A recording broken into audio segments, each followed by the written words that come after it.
नमस्कार दोस्तों, स्वागत है आप सभी का आपके अपने YouTube चैनल वर्दी क्लासेज में। तो आज के क्लास में हम लोग देखेंगे भारत के पड़ोसी देश। और ये जो वीडियो मैं बना रहा हूँ यह मैं UPSSC पेट के लिए बना रहा हूँ, ठीक है। तो और दूसरी चीज़, एक चीज़ आप लोग ध्यान रखिएगा, वर्दी क्लासेज का टेलीग्राम चैनल ज़रूर ज्वाइन कर लीजिए, क्योंकि ये जितने भी जो पैनल PDF है आपको वर्दी क्लासेज के टेलीग्राम चैनल पर प्रोवाइड किया जाएगा। तो चलिए शुरू करते हैं। दिया है तो यहाँ पर हम देखेंगे भारत के पड़ोसी देश। सबसे पहले हम देखेंगे कि भारत की जो स्थलीय सीमा कितनी है। तो भारत की जो स्थलीय सीमा है वह है आपका 15,200 किलोमीटर, और तटीय सीमा की बात करें, ठीक है, तो वह है 6100 किलोमीटर। लेकिन अगर हम द्वीप को, जो भारत के द्वीप हैं अंडमान निकोबार, लक्षद्वीप, इनको भी सम्मिलित कर लें तो जो भारत की तटीय सीमा हो जाती है वह हो जाती है 7,516.6 किलोमीटर। चलिए अब आगे हम बात करते हैं अंतर्राष्ट्रीय सीमा। तो भारत की जो अंतर्राष्ट्रीय सीमाएं हैं देखेंगे कितने देशों के साथ बनती है। तो भारत की जो अंतर्राष्ट्रीय सीमाएं हैं वो आपके 7 देशों के साथ बनती है। क्लियर। अब उसमें कौन कौन से हैं ट्रिक से याद करेंगे तो आप लोग याद करिएगा बचपन में MBA, बचपन की स्पेलिंग आप इस तरह पढ़िएगा BCPN, बचपन में MBA, ठीक है। अब हम देखेंगे B से क्या है आपका बांग्लादेश। बांग्लादेश की सीमा की बात करते हैं तो 4,096.7 किलोमीटर की बाउंड्री भारत से लगती है। यानी कि सबसे लंबी बाउंड्री अगर हम पूछें तो किस देश के साथ लगती है, आपकी सबसे लॉन्गेस्ट बाउंड्री अगर बात करें तो वह आपकी है बांग्लादेश के साथ, ठीक है। अब यह फायदा क्या है, यह आपका है अवरोही क्रम में, बड़े से छोटे क्रम में, ठीक है। अब यहाँ पे हम देखेंगे चीन दूसरे नंबर पे, जो सबसे अधिक सीमा बनाती है भारत से, वह है आपका चीन। चीन का हम देखेंगे तो 3,488 किलोमीटर है सीमा, सी से हो गया चीन। अब हम बात करेंगे पी का, तो पी से होता है पाकिस्तान, और पाकिस्तान का जो भारत के साथ सीमा है वह 3323 किलोमीटर लंबा है। एन से है नेपाल आपका, नेपाल जो भारत के साथ सीमा बनाती है 1751 किलोमीटर लंबी सीमा बनाती है। म्यांमार के साथ देखेंगे तो वह है 1643 किलोमीटर, और भूटान के साथ है आपका 699 किलोमीटर। अफगानिस्तान के साथ है आपका 106 किलोमीटर, जो कि सबसे कम, ठीक है, सबसे कम लंबाई की सीमा अफगानिस्तान के साथ बनाती है। और एक कंडीशन और है कि अफगानिस्तान के साथ जो सीमा बनाती है वो POK के साथ बनता है। तो यूँ कह सकते हैं कि यह जो सीमा है प्रेजेंट में देखें तो पाकिस्तान और अफगानिस्तान के बीच में है, ना कि बात हो। जब POK अगर भारत कब्जा कर लेता है इन फ्यूचर तो वह सीमा फिर से क्या भारत और अफगानिस्तान के बीच रहेगी। क्लियर। लेकिन फिलहाल में अगर इस सीमा की बात करें तो यह पाकिस्तान और अफगानिस्तान के बीच में। तो चलिए हम शुरू करते हैं भारत पाक सीमा। भारत पाक सीमा की बात करते हैं तो एक अंग्रेज थे क्या, रेडक्लिफ। तो रेडक्लिफ महोदय ने क्या किया था, भारत पाक सीमा का निर्धारण किया था। और इनका नाम, पूरा नाम था सर साइरिल रेडक्लिफ, और इन्होंने इस सीमा का निर्धारण किया था 14 से 17 अगस्त 1947 के मध्य, ठीक है। तो अब यहाँ पे भारत पाक सीमा का निर्धारण हो गया। अब उसके बाद देखते हैं कि भारत के कितने राज्य और केंद्र शासित प्रदेश पाकिस्तान के साथ बाउंड्री बनाते हैं। तो यहाँ पे हम सबसे पहले देखेंगे लद्दाख। ऊपर से हम नीचे के क्रम में आए तो सबसे पहले देखेंगे लद्दाख, उसके बाद है आपका जम्मू एंड कश्मीर। तो लद्दाख और जम्मू एंड कश्मीर ये दो क्या है, UT हैं, यह दो आपके यूनियन टेरिटरीज हैं, यानी कि केंद्र शासित प्रदेश हैं। और राज्य की बात करें तो 3 राज्यों के साथ सीमा, 3 राज्य और 2 केंद्र शासित प्रदेश, ठीक है। अगर राज्यों की बात करें तो 3 राज्यों के साथ सीमा बनाता है। और 3 राज्य कौन कौन से हैं, जब जम्मू कश्मीर से नीचे चलेंगे पंजाब, फिर राजस्थान और गुजरात। तो कुल मिला जुला के 5 राज्य और केंद्र शासित प्रदेश से मिलकर भारत और पाक के बीच सीमा बनता है। या भारत के 5 जो है 2 केंद्र शासित प्रदेश और 3 राज्य पाकिस्तान के साथ सीमा बनाती है। अच्छा, जब ये सीमा बन गया और भारत का काफ़ी पड़ोसी है यह, तो ये इसके बीच विवाद भी होगा। तो जब भारत पाकिस्तान जब एक दूसरे से अलग हुए तो उनके बीच विवादें पैदा हुआ। अब कौन सा विवाद पैदा हुआ, कैसे हुआ, हम देखेंगे। सबसे पहले तो एक विवाद यह चलता है भारत पाक के बीच, POK जो पाक अधिकृत कश्मीर है उसको लेकर विवाद चलता है, आप लोगों को पता ही है, ठीक है, जो आपके इस समय पाकिस्तान के कब्जे में है। LOC है एक लाइन ऑफ कंट्रोल वाला, कंट्रोल, उसका विवाद है। सियाचिन हिमनद, सियाचिन ग्लेशियर की आपको बात अगर हम बात करें तो ये इसका जो लोकेशन हम देखेंगे यहाँ पर लद्दाख वाले क्षेत्र में था। तो इस पर क्या किया था, पाकिस्तान ने धोखे से अपना कब्जा कर लिया था। तो सन 1984 में क्या हुआ, ऑपरेशन मेघदूत चलाया गया था, जिसके तहत इसको क्या किया गया, आज़ाद किया गया था पाकिस्तान के सेना से। उसके बाद एक विवाद है आपका सरक्रिक विवाद। सरक्रिक विवाद कहाँ है? यह गुजरात तथा पाकिस्तान के मध्य 24वीं समांतर रेखा, ठीक है। तो इसको मतलब सॉल्व करने के लिए गुजरात और पाकिस्तान के बीच 24वीं समांतर रेखा को आधार माना गया कि उसके उधर आप हैं, इसके इधर हम हैं। अब ये सरक्रिक है क्या? सरक्रिक मतलब एक समझ लीजिए कि पतला संकीर्ण, ठीक है, समुद्री क्षेत्र, उसी को लेकर भी पाकिस्तान बोल रहा था ये हमारा है और भारत बोलता है हमारा, तो उसके निर्धारण के लिए 24वीं समांतर रेखा को आधार बनाया गया। फिर सिंधु नदी जल विवाद। जब भारत और पाकिस्तान अलग हुए तो भाई दोनों कंट्री अलग हुए, तो जब कंट्री अलग हुए तो उनको भाई उनका डेवलपमेंट चाहिए। डेवलपमेंट के लिए क्या चाहिए भाई? वहाँ सिंचाई के लिए पानी चाहिए, विद्युत के लिए आपका विद्युत के लिए भी पानी चाहिए, जल विद्युत परियोजना बनाना है, विद्युत परियोजना बनाने के लिए भी नदियों का पानी की आवश्यकता पड़ती है। तो सिंधु नदी जल विवाद कैसे पैदा हुआ? जब सिंधु नदी जल विवाद पैदा हुआ तो हुआ यूँ कि जो ये नदियां हैं यह भारत से होकर पाकिस्तान जाती थी, तो भारत इस पर क्या मतलब अपने अनुसार बांध बनाता था या सिंचाई के उपयोग में करता था।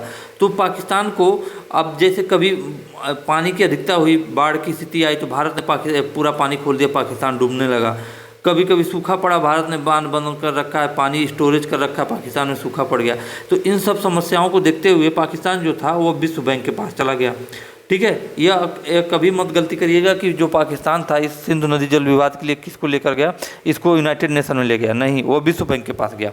विश्व बैंक तो हुआ क्या, 1960 में सिंधु जल समझौता करवा देता है विश्व बैंक। अब उसमें क्या होता है कि भारत की तरफ से पंडित नेहरू ने और पाकिस्तान की तरफ से जनरल अयूब खान ने क्या किए, जो संधि पत्र था सिंधु जल समझौता का, उस पर अपना हस्ताक्षर किए। प्रावधान देखिए क्या हुआ, उसके अनुसार यह कहा गया कि जो ऊपर की 3 नदियां हैं, सिंधु, झेलम, चिनाब, इसका जो 80% पानी है, ठीक है, 80% पानी है पाकिस्तान को जाएगा और उसका 20% पानी है वो आपका भारत को जाएगा। क्लियर? अब एक चीज़ देखिए, अब विवाद क्या है, सिंधु, झेलम, चिनाब, इसका 80% ही पानी तो पाकिस्तान रखेगा, शेष 20% तो भारत रखेगा। अब जब कभी भी इन नदियों पे भारत कोई परियोजना बनाता है, विद्युत परियोजना चाहे किसी भी प्रकार का बांध बनाता है, तो पाकिस्तान सीधा वर्ल्ड बैंक के पास चला जाता है, ठीक है। अब 20% तो जितने भी परियोजनाएं हैं इन नदियों पे वो अभी प्रेजेंट समय में भारत और पाकिस्तान के बीच विवादित हैं, ठीक है। 3 नदियों की, नीचे की 3 नदियों की बात करते हैं, रावी, ब्यास, सतलज, तो इसका जो 80% पानी है नीचे की 3 नदियों का भारत के पास रहेगा और शेष 20% आपका पाकिस्तान के पास जाएगा। क्लियर? तो चलिए आगे देखते हैं। यह कुछ इस विवाद को इसलिए बताना पड़ा कि इम्पोर्टेंट है। अब यहाँ पे हम देखेंगे, बाकी लोगों के साथ विवाद को नहीं देखना है, बाकी लोग सीधे चलेंगे। यहाँ देखेंगे भारत और चीन सीमा। तो भारत और चीन सीमा के बीच जो रेखा निर्धारण होती है उस रेखा का नाम है मैकमोहन रेखा, और 1914 में सर हेनरी द्वारा इसका क्या किया गया, निर्धारण किया गया था।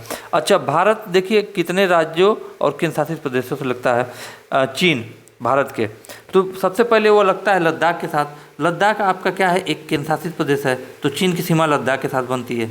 दूसरे पर आता है हिमाचल प्रदेश।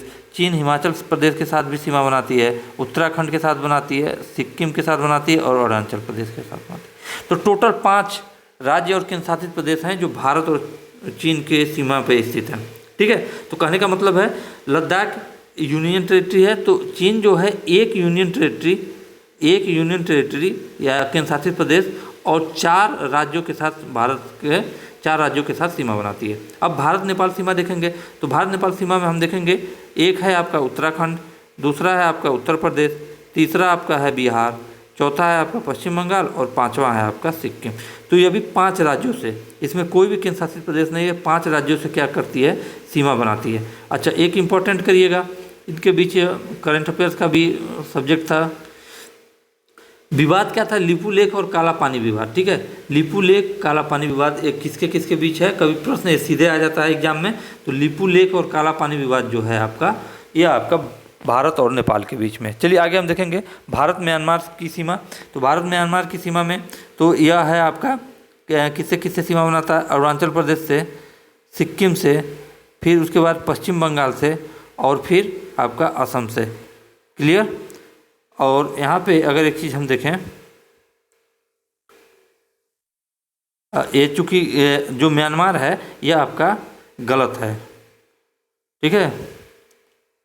यह आपका म्यांमार जो है, यह आपका अगर हम देखें, सॉरी यह गड़बड़ हो गया था, म्यांमार का हिस्सा यह है आपका, यह म्यांमार जो है आपका यहाँ पर है।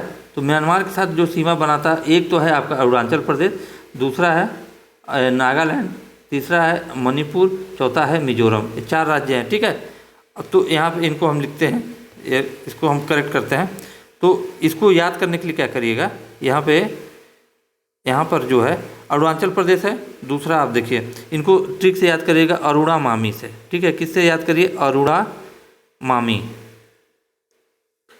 अरुणा मामी से याद करिए। तो यह हो गया अरुणाचल प्रदेश, ठीक है। उसके बाद आएंगे नीचे आपका नागालैंड, अरुणाचल प्रदेश, नागालैंड, ठीक है। उसके बाद आएगा मणिपुर, मणिपुर। उसके बाद आपका आएगा, नीचे चलेंगे मिजोरम, ठीक है, मिजोरम। यह जो सीमा था, इसके पहले जो लिखा हुआ था वो भारत और भूटान के बीच की सीमा थी। अब जैसे नीचे हम देखेंगे भारत और बांग्लादेश सीमा, तो भारत और बांग्लादेश के बीच जो राज्य है, मतलब भारत के कितने राज्य जो बांग्लादेश के साथ सीमा बनाते हैं, एक है आपका त्रिपुरा, दूसरा है आपका मिजोरम, तीसरा मेघालय, चौथा पश्चिम बंगाल और पांचवा है आपका असम। तो 5 राज्यों के साथ इसका सीमा बनता है, ठीक है। अगर हम पूछें कि 3 बीघा गलियारा, 3 बीघा गलियारा, ठीक है, किनके किनके मध्य है, 3 बीघा गलियारा, ठीक है, 3 बीघा गलियारा किसके किसके मध्य है, भारत और बांग्लादेश के, इसके बीच है भारत और बांग्लादेश के। अगर पूछा 0 डिग्री लाइन, 0 डिग्री लाइन या जीरो लाइन, ठीक है, 0 डिग्री लाइन किनके किनके मध्य है, वो भी आपका है भारत और बांग्लादेश के बीच। चलिए आगे हम बात करें भारत और भूटान की सीमा। तो भारत की भूटान और सीमा किससे किससे लगता है, अरुणाचल प्रदेश से लगता है, सिक्किम से लगता है, पश्चिम बंगाल से और असम से। चलिए नोट देख लेते हैं। अफगानिस्तान के साथ केवल लद्दाख की सीमा लगती है, और वो भी पाक ऑक्युपाइड कश्मीर वाली। भारत के 16 राज्य एवं 2 केंद्र शासित प्रदेश अंतर्राष्ट्रीय सीमा बनाते हैं। तो भारत के देखिएगा 16 राज्य हैं और 2 केंद्र शासित प्रदेश, यूनियन टेरिटरी, जो अंतर्राष्ट्रीय सीमा बनाते हैं। अच्छा, भारत के 4 राज्य 3 देशों के साथ सीमा बनाते हैं। तो भारत के 4 ऐसे स्टेट हैं जो 3 देशों के साथ जिनकी बाउंड्री लगती है। कौन कौन सी है, एक तो है आपका सिक्किम, दूसरा है आपका अरुणाचल प्रदेश, तीसरा है आपका पश्चिम बंगाल और चौथा है आपका लद्दाख, ठीक है। तो 4 राज्य मतलब 3 राज्य और 1 केंद्र शासित प्रदेश कर सकते हैं, लेकिन मोटी मोटा 4 राज्य आप सीधे कहिए, ठीक है। तो आज का वीडियो यहीं समाप्त होता है, और इस वीडियो की PDF आपको वर्दी क्लासेज के टेलीग्राम चैनल पर प्रोवाइड कर दी जाएगी। आशा करता हूँ ये वीडियो आप लोगों को बहुत ही अच्छी लगी होगी। फिर मिलेंगे अगले वीडियो में, तब तक के लिए जय हिंद, जय भारत।